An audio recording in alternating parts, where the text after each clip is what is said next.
여러분들이 옷을 사러 갔을 때에 제일 먼저 무엇을 보시는지를 생각해 보십시오. 옷의 색깔, 디자인 이런 것들도 눈에 들어오겠지만은 그러나 그보다 더 중요하게 생각하는 것은 어느 회사 거냐, 브랜드가 어디 거냐, 이 브랜드가 유명 브랜드인가 여부를 먼저 확인할 것입니다. 그래서 좀 유명 브랜드라 그러면은 생각보다 돈을 많이 지불해야 되고 색상이 마음에 안 들고 디자인이 당장 내 마음에 썩 들지 않더라도 이거는 유명한 회사에서 만든 거니까 다 좋을 거야 생각하고 그 옷을 사는 경우가 있습니다. 다른 제품들도 마찬가지죠. 무엇을 사든지 간에 우리가 이름을 확인하고 하는 그러한 습관 아닌 습관을 우리가 가지고 있습니다. 그것처럼 우리 사람도 마찬가지입니다. 우리가 이렇게 교회 생활, 교회의 한 가족이 되어서 이렇게 사는 까닭에 서로를 어느 정도는 잘 알고 있습니다. 그래서 누구라 그러면은 그 사람, 그 집사님, 그 권사님, 그 장로님, 그 목사님 그렇게 해서 연상되는 게 있죠. 그러니까 우리가 세상을 살아갈 때에 우리의 이름을 소중하게 여기는 것은 굉장히 중요합니다.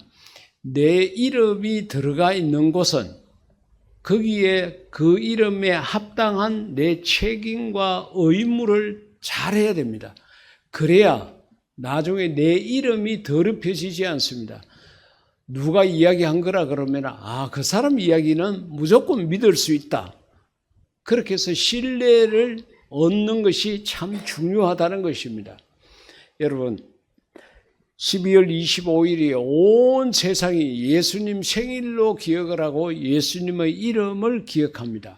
그러나 실제적으로 역사적으로 예수님의 생일이 언제인지는 아직까지 밝혀지지 않고 있습니다. 12월 25일이라는 것은 우리 사람들이 결정을 한 거지 실제적으로 예수님이 태어나신 날은 아닙니다.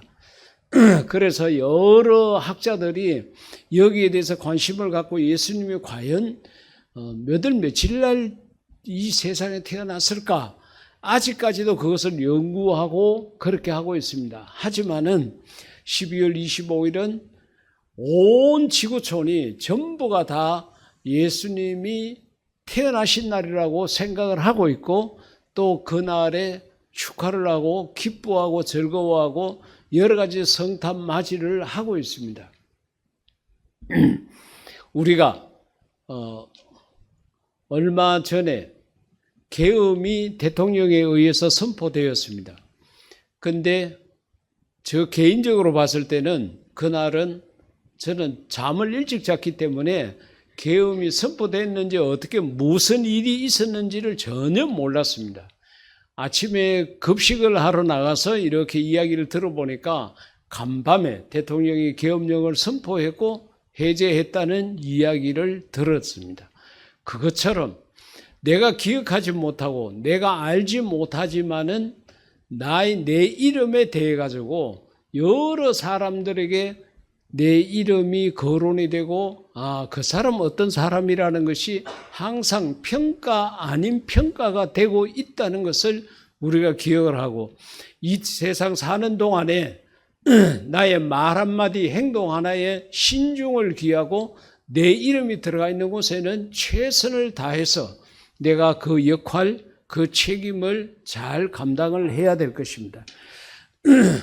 우리가 예수님이라고 그랬을 때 이 예수님이라는 이 이름의 능력이 어떤 것이 있는가? 예수님께서 이 세상에 태어나신 날을 앞두고 우리가 한 번쯤 생각을 해볼 필요가 있을 것 같습니다. 제일 먼저 사도행전 16장 17절 18절 가운데 보면은 예수님의 이름은 귀신을 쫓아내는 능력이 있다는 것을 발견할 수가 있습니다.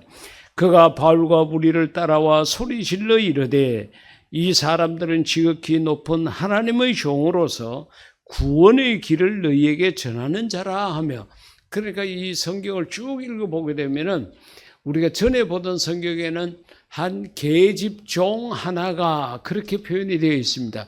그 나이가 어린 여자의 하나가 귀신이 들린 자인데 이가 바울 전도팀을 따라다니면서 몇 날 며칠간 뭐라고 이야기하는가 하면은 이 사람들은 지극히 높은 하나님의 종으로서 구원의 길을 너희에게 전하는 자라. 말은 맞는 말입니다. 말은 틀린 게 없어요.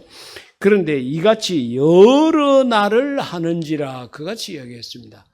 하루 이틀이 아니고 매일같이 그렇게 하니까 이것은 성령님이 하는 일이 아니라는 것을 알 수가 있습니다. 그래서 바울이 심히 괴로워하여, 바울은 예수님의 이름을 전하는 자인데 예수님의 이름을 전하는 자의 마음속에 기쁨과 즐거움, 감사함이 있는 것이 아니라 이 이야기를 들을 때마다 마음이 심히 괴로웠다는 거죠. 그러니까 예수님의 이름을 전하는 바울의 마음에는 성령님이 계시고 따라다니면서 몇 날 며칠간이나 이와 같이 이야기하는 이 여자아이 마음속에는 귀신이 들어있는 거예요. 그러니까 바울이 하는 이야기가, 바울이 그 귀신에게 이르되 예수 그리스도의 이름으로 내가 네게 명하노니, 명령한다는 이야기입니다. 그에게서 나오라, 그 여자아이 마음속에서 나오라고 그렇게 하니까 귀신이 즉시 나오니라 그같이 얘기를 했습니다. 사람의 마음은 빈 그릇과 같습니다. 저와 여러분의 마음도 마찬가지입니다. 이 사람의 마음 속에는 성령 아니면 악령 둘 중에 하나가 들어가 있습니다. 둘이가 공존할 수는 없어요. 성령님이 계시는데 악령이 있다? 아닙니다. 어두움이 아무리 칠흑같이 어둡고 그렇더라도 빛이 들어오게 되면 어두움은 물러가게 되어 있는 것처럼 우리의 마음속에 성령과 악령이 서로 공존할 수는 없습니다. 둘 중에 하나가 들어가 있습니다. 그런데 이 문제는 무엇인가 하면은 내가 예수님을 구주로 영접하고 예수 믿기로 작성했을 때 하나님께서 우리의 마음에 성령을 선물로 주십니다. 그런데 이 성령님이 내가 죽을 때까지 내 마음속에 늘 계시면 괜찮는데 성령님이 내게서 떠나가시거나 소멸될 때가 있습니다. 어떨 때 그러냐? 내가 성령님을 전혀 인정하지도 않고 성령님을 의지하지도 않고 성령님을 따라가지도 않고 이렇게 되면은 성령님께서 우리의 마음속에 계속 계시지 않는다는 겁니다. 가령 여러분들이 어느 집에 초대를 받아갔습니다. 근데 문도 열어주지 않고 또 들어갔는데 앉아라 소리도 하지 않고 말도 한마디도 여러분에게 걸지 않는다 그러면 여러분이 그 집에 계속 머물 수 있겠습니까? 나오죠. 성령님도 마찬가지입니다.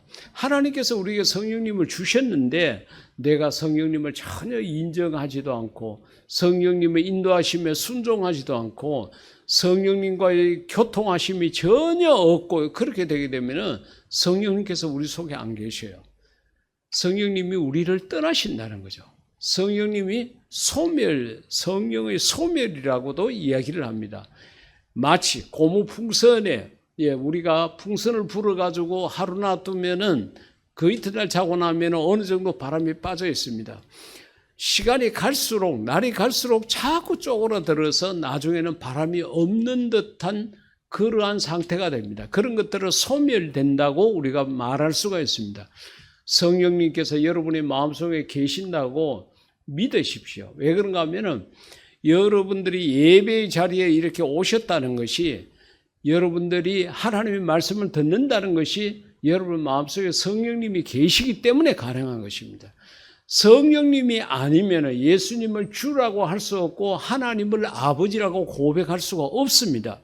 그렇기 때문에 여러분들이 예배에 오늘 이 주일날 집에 편하게 쉴 수도 있고 이런저런 일들로 다른 일에 갈 수도 있는데 여러분의 발걸음이 이 예배의 장소에 왔다는 것은 성령님께서 여러분을 인도하셨을 때 여러분이 그 성령님의 인도하심에 순종하셨기 때문에 가능한 것입니다. 그러게 여러분의 마음속에 성령님이 계십니다. 손으로 내 성령님을 잡을 수 없고 성령님을 내 눈으로 볼 수 없지만은 성령님은 계시는 거예요. 그러니까 성령님을 인정하십시오. 성령님께서 내 걸음을 인도해 주셔서 감사합니다. 내 마음에 이만한 평안을 주셔서 감사합니다. 성령님께서 이 거친 세상에서 나와 동행하고 계심에 감사를 드립니다.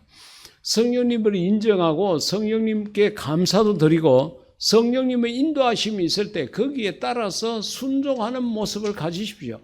그러면 성령님께서는 계속해서 우리 속에 머물고 계십니다. 그런데 그렇지 않게 되면은 성령님을 전혀 인정하지도 않고 순종하지도 않게 되게 되면은 성령님은 내게서 떠나가게 됩니다. 근데 나는 착각을 합니다. 내가 옛날에 성령을 받았어. 내가 옛날에 신앙 고백을 했기 때문에 내 속에 성령님이 계실 것이야.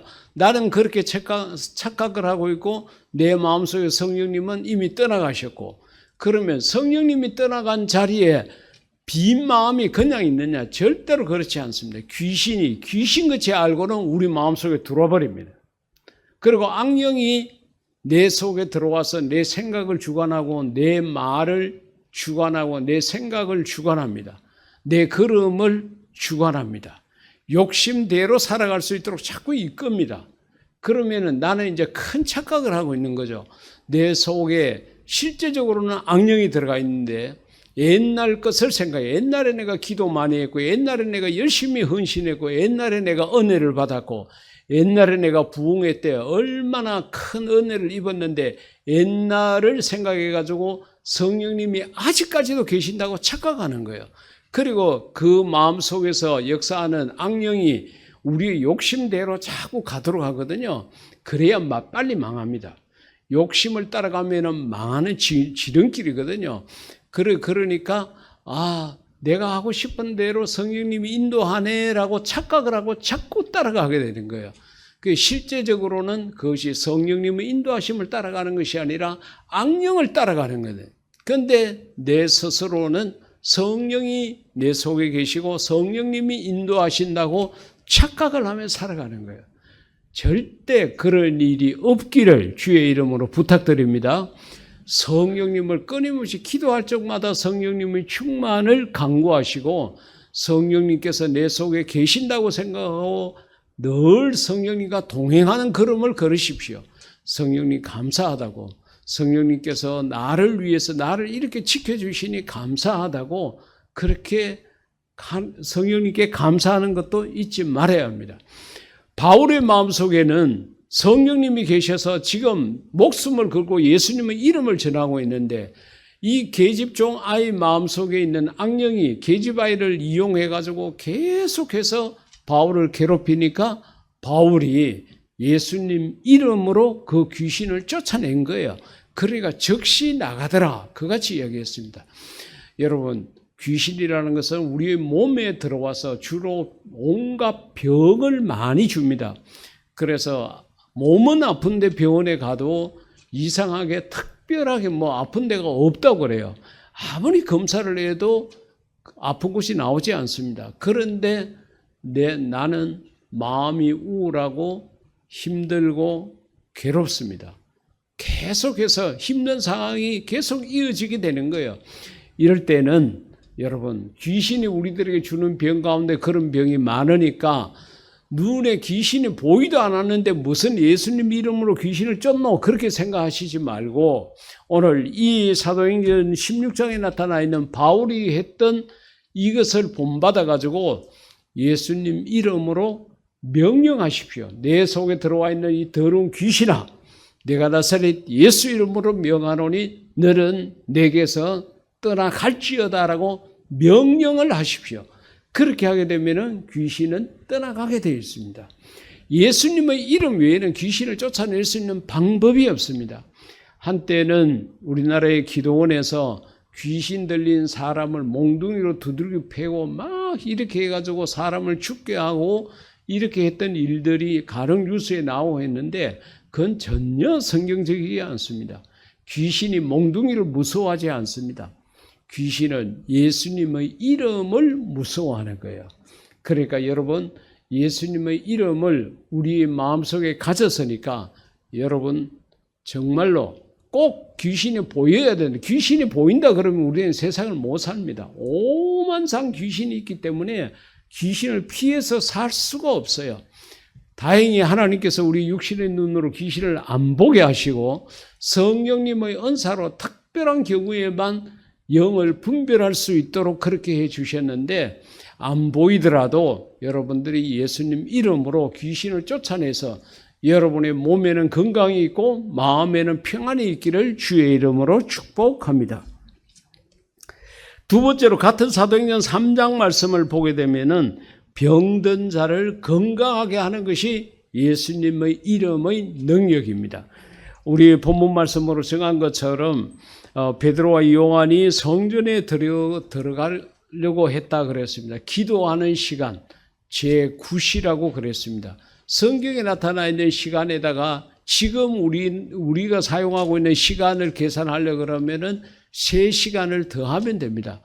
그러니까 아침, 점심, 저녁 때에 기도하는 시간을 가지는데 아마 점심시간에 기도하러 들어갔던 모양입니다. 근데 예루살렘 성전에 문이 8개 있습니다. 그 가운데 가장 아름다운 성전 문이 있습니다. 그리고 그 성전으로 문이 아름다워서 그런지 몰라도 가장 많은 사람들이 들락거리는 그러한 문입니다. 그곳에 나면서 걸을 수 없는 장애를 가진 사람이 있었습니다. 그래서 노동력을 갖지를 못하니까 앉아서 구걸을 했습니다. 그래서 이날도 사람들이 그를 메고 와가지고 그 성전 문 앞에다가 놔놨습니다. 그리고 오고 가고 하는 사람들에게 한 푼 달라고 늘 그렇게 거린으로서의 삶을 살았습니다. 그런데 그때에 베드로와 요한이 이제 성전에 들어가려고 그러니까 이제 구걸을 했습니다. 그러니까 베드로와 요한이 서로 보고 하는 이야기가 그렇게 이야기를 합니다. 우리를 보라고. 근데 우리가 가지고 있는 은도 없고 금도 없다. 근데 우리가 가지고 있는 것을 너에게 주노니 나사렛 예수 이름으로 명하노니 일어나 걸으라고 그의 손을 잡고 일으켰습니다. 그러니까 태어나서 처음 일어서 본 거예요. 처음 일어섰습니다. 그리고 겨우 일어섰는 것이 아니라 벌벌 뛰기도 했습니다. 그리고 입으로는 하나님을 막 찬양했습니다. 그러니까 그리고 이 베드로와 요한을 따라서 같이 성전에 들어가니까 성전 안에 있던 사람들이 이 거린을 알아봤습니다. 저 사람이 성전 문 앞에 앉아가지고 거린으로 행세하던 사람인데, 걷지 못하는 사람인데 어떻게 저렇게 걸을 수 있느냐, 뛸 수 있느냐, 다 깜짝 놀랐다고 그와 같이 기록을 하고 있습니다. 여러분들이 교회를 통해서 얻는 것도 마찬가지입니다. 교회를 통해서 어떤 사람은 돈 얻기를 바라고 원하는 사람들도 있습니다.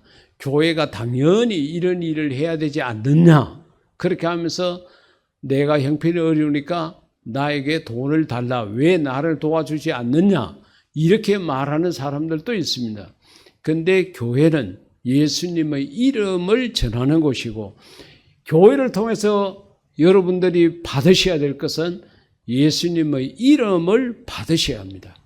이 예수님의 이름 안에 모든 것들이 다 들어가 있습니다. 세상을 살아가는데 필요한 모든 것들이 예수님 이름으로 다 얻을 수 있기 때문에 그렇습니다.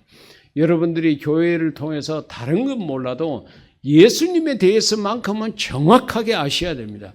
예수님에 대해 가지고 여러분만큼 아는 자가 없을 만큼 여러분들은 예수님에 대한 박사가 되어야 됩니다. 그리고 새로 오시는 분들에게 예수님을 전할 수 있어야 합니다.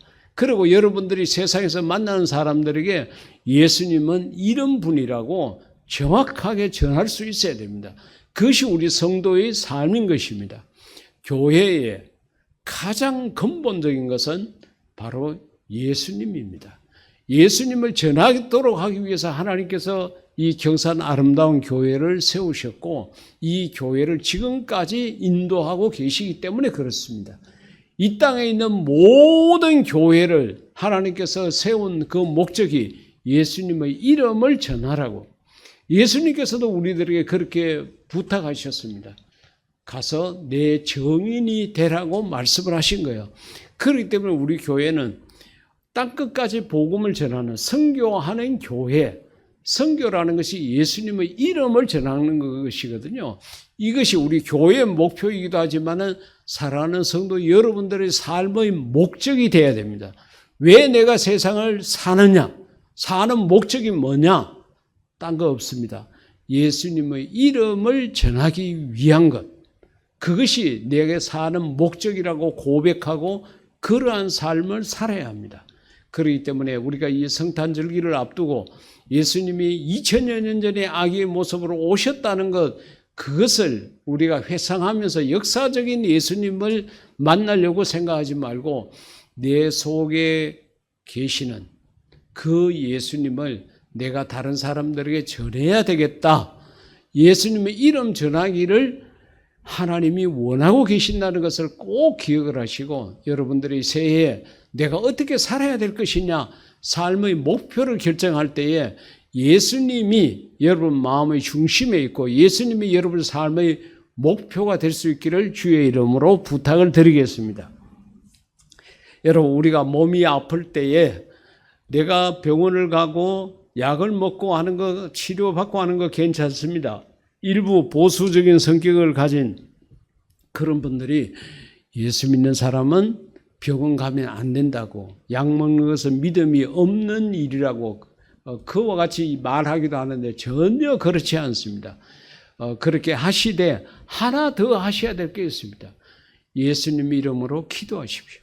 내 병을 고쳐달라고 내 나를 온전하게 해달라고 기도하십시오. 기도하고 치료받고 기도하고 약 먹고 예수님 이름을 의지하는 것이 가장 중요한 것입니다.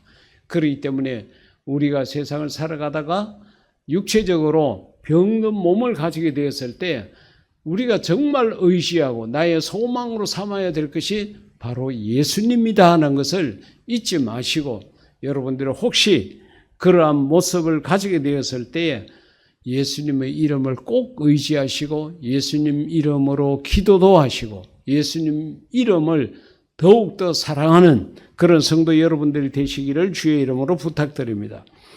세 번째로는 예수님의 이름은 우리를 구원받게 합니다. 이 예수는 너희 건축자들이 버린 돌로서 집 모퉁이의 머릿돌이 되었느니라. 다른 이로서는 구원을 얻을 수 없나니 천하 사람 중에 구원을 받을 만한 다른 이름을 우리에게 주신 일이 없음이라 하였더라. 사도행전 4장 11절 말씀입니다. 그러니까 이 세상에 80억이 넘는 사람들이 지금 살고 있다고 그러지 않습니까? 그런데 나름대로 유명하신 분들이 있고 나름대로 능력이 있는 사람들이 있을 수 있습니다. 그러나 구원을 줄 수 있는 이름은 예수님 이름밖에 없다고 분명히 이야기를 했습니다. 2000여 년 전에 우리와 같은 모습으로 이 땅에 오신 그 예수님을 통하지 않고는 이 땅에 아무도 구원받을 수가 없습니다. 오늘날 한국 땅의 이단들이 그냥 자기가 구세주라고 자기가 이 시대의 예수라고 그렇게 말하는 사람들이 많이 있습니다. 한때 우리나라에 자칭 예수라 하는 자가 30명이 넘었다고 이단 연구소에서 발표한 적이 있을 만큼 한국 땅에는 자칭 예수라 구세주라 하는 자가 그렇게 많았습니다. 그러나 여러분 예수님 외에는 절대 구원을 받을 수 있는 이름이 없습니다. 예수님 이름 밖에는 없습니다. 예수님이 우리의 구원자이십니다. 예수님이 우리의 구세주이십니다. 그래서 우리가 예수님이 탄생하신 이 날을 성탄이라고 그와 같이 말을 하고 우리가 함께 기뻐하고 즐거워하고 감사하는 것입니다. 예수님 이름 외에 다른 것을 따라가지 마십시오. 안타깝게도 교회를 다니던 많은 사람들이 한국의 이단에 빠져가지고 거짓된 예수, 잘못된 예수를 구세주인 줄 알고 그것 대열에 참여하는 자들이 있는데 다 어리석은 일이고 헛된 일입니다. 예수님 이름 외에는 하나님께서 우리에게 구원을 받을 만한 이름을 주시지 않았다고 그랬으니까 하나님 앞에서는 그 순간까지 저와 여러분의 마음속에는 이 예수님의 이름이 구세주로 남아있기를 주의 이름으로 축복합니다. 그리고 예수님의 이름은 우리가 드리는 기도, 오늘도 장로님께서 기도를 들으셨는데 이 기도를 하나님 앞에 상달되게 하는 역할을 합니다. 자, 요한복음 14장 13, 14절 가운데 보면은 예수님께서 직접 하신 말씀인데 너희가 내 이름으로, 예수님 이름으로 무엇을 구하든지 내가 행하리니 이는 아버지로 하여금 아들로 말미암아 영광을 받으시게 하려 함이라. 내 이름으로, 예수 이름으로 무엇이든지 내게 구하면 내가 행하리라. 할렐루야. 그러니까 예수님께서 내 이름으로 기도하라고 예수님의 이름을 우리들에게 빌려주셨습니다. 그리고 더 구체적인 것을 요한계시록 8장 3절에 보면은 우리의 기도가 천사들에 의해서 하나님 앞에 상달된다고 이야기를 하고 있습니다. 또 다른 천사가 와서 제단 곁에 서서 금향료를 가지고 많은 향을 받았으니 이는 모든 성도의 기도와 합하여 보좌 앞 하나님 앞에 금제단에 드리고자 함이라. 향연이 성도의 기도와 함께 천사의 손으로부터 하나님 앞으로 올라가는지라. 그같이 이야기했습니다. 여러분, 우리가 드리는 이 모든 기도를 천사가 다 받아가지고 향로에 담아서 그렇게 하나님 앞에 가져간다고 이야기를 했거든요. 그러니까 우리가 기도할 때 얼마나 신중을 기해야 되겠습니까? 얼마나 단어 선택에 있어서도 조심을 해야 되겠습니까? 이 기도가 내가 했는 기도가 하나님 앞에까지 간다고 생각하게 되면은 우리의 마음 자세가 달라질 수가 있죠. 그런데 우리가 기도를 그냥 허공을 치는 메아리처럼 그냥 입에서 나는 소리처럼 습관적으로 이렇게 해버리는 경우가 있습니다. 그러니까 기도에 진실됨이 없고 신실함이 없습니다. 믿음이 없는 거예요. 기도는 허공을 치는 메아리가 아닙니다. 하나님 앞에 상달된다는 거죠. 과연 내 기도가 하나님 앞에 상달되었을 때 하나님께서 어떻게 이 기도에 응답을 해 주시겠는가를 생각을 해 보십시오. 그리고 우리가 하나님 앞에 기도 드린다는 이 자체가 얼마나 영광스러운 일인가도 생각을 하십시오. 우리가 감히 하나님 앞에 어떻게 내 기도를 드릴 수 있겠습니까? 그런데 정말 하나님 은혜로 우리가 하나님을 아버지라 부르고 하나님 앞에 기도 드릴 수 있게 됐는데, 근데 우리가 이 기도의 말미에 항상 예수님 이름으로 기도 드립니다를 반복하고 있습니다. 예수님의 이름이 아니면은 내 기도가, 우리의 기도가 하나님 앞에 갈 수가 없다는 거죠. 그러니까 예수님 이름으로 기도 드립니다 하는 것을 우리가 항상 기도의 끝에다가 그와 같이 고백하게 되는 이유가 거기에 있습니다. 여러분들이 어떤 짧은 기도든 긴 기도든 상관이 없습니다. 기도하실 때에 마음을 다하십시오. 신실한 마음으로 하십시오. 그리고 여러분들이 믿음을 갖고 이 기도가 하나님 앞에 전달된다고 생각하십시오. 그리고서 예수님 이름으로 기도드립니다라는 것을 반드시 고백하시기 바랍니다. 그럴 때에 우리의 기도가 하나님 앞에 상달이 되지, 예수님 이름이 아닌 것으로 우리가 아무리 기도를 하더라도 그것은 하나님 앞에 상달되지 않는다는 것입니다. 우리가 예수님께서 오신 성탄절을 앞두고 그 예수님의 이름이 얼마만한 능력이 있는가를 다시 한번 생각을 해봤습니다.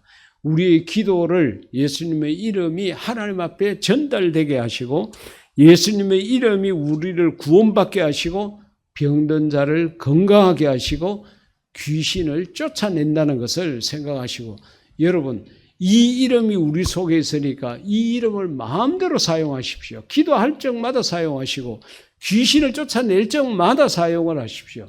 여러분의 건강을 위해서, 여러분의 사업을 위해서, 자녀를 위해서 기도하실 때도 반드시 예수님의 이름을 사용하십시오. 이 이름이 귀한 이름이고 존귀한 이름이고 거룩한 이름이고 영광스러운 이름인 것입니다. 이 이름을 여러분의 가슴 속에 꼭 간직하시고 이 성탄절 때에 여러분들이 예수님 이름으로 받는 복이 많기를 주의 이름으로 축복합니다. 이 시간 여러분들이 하나님 앞에 기도하십시오. 예수님 이름으로 기도하십시오. 내가 예수님 이름을 통해서 귀신도 쫓아내고 병든 몸도 건강하게 되고 구원도 받고 내 기도가 하나님 앞에 상달된다는 것을 명심하시고 우리 바라고 원하는 것 하나님 앞에 이 시간 기도드리겠습니다.